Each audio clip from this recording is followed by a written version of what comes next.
در زمان خلافت حضرت ابوبکر صدیق رضی الله تعالی عنه یک کسی در کوفه بسیار فاسق بود، گناهکار بود، ولیکن هر گناهی را که میکرد میآمد اشک میریزاند و از چشمش اشک پایان میشد.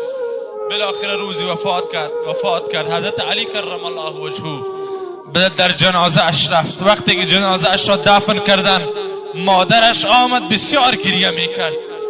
گفتن یا حضرت امیر المؤمنین حضرت علی کرم الله وجهه باز بکن یک بار چهره فرزند خود را ببینم.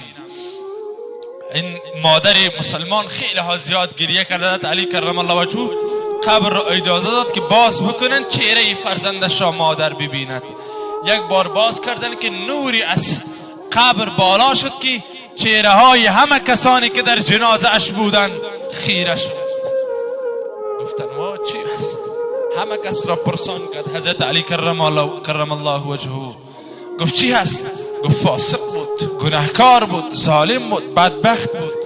ولیکن شب حضرت علی رضی الله تعالی عنه خواب کردند. جناب رسول الله علیه السلام را در خوابشان دیدند که همین جوانی که دفن کردن گناهکار و فاسق در پهلوی جناب رسول الله صلی الله علیه و سلم ایستاده هست. گفت یا رسول الله این چی هست؟ گفت یا علی چهره اش را میبینی که نورانی هست؟ گفت بله نورانی هست. گفت یا رسول الله این چی میکرد؟ همه کس فاسقش گفتن، همه کس گناهکارش گفتن، همه کس ظالمش گفتن. گفت چی شد که چهره از این نورانی هست؟ گفت یا علی هر گناهی را که میکرد میآمد به حضور پروردگار اشک میریزاند و گریه میکرد.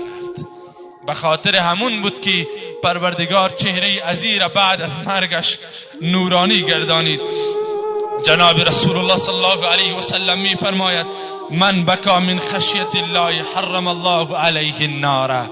هر کسی که از ترس خدا میگیرید خداوند بر بالای از او دوزخ را حرام میگرداند.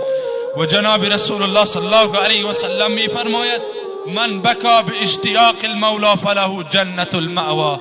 کسی که به اشتیاق پروردگار میگیرید کنار پروردگار برای از او در جنتش آماده گردانیده می شود.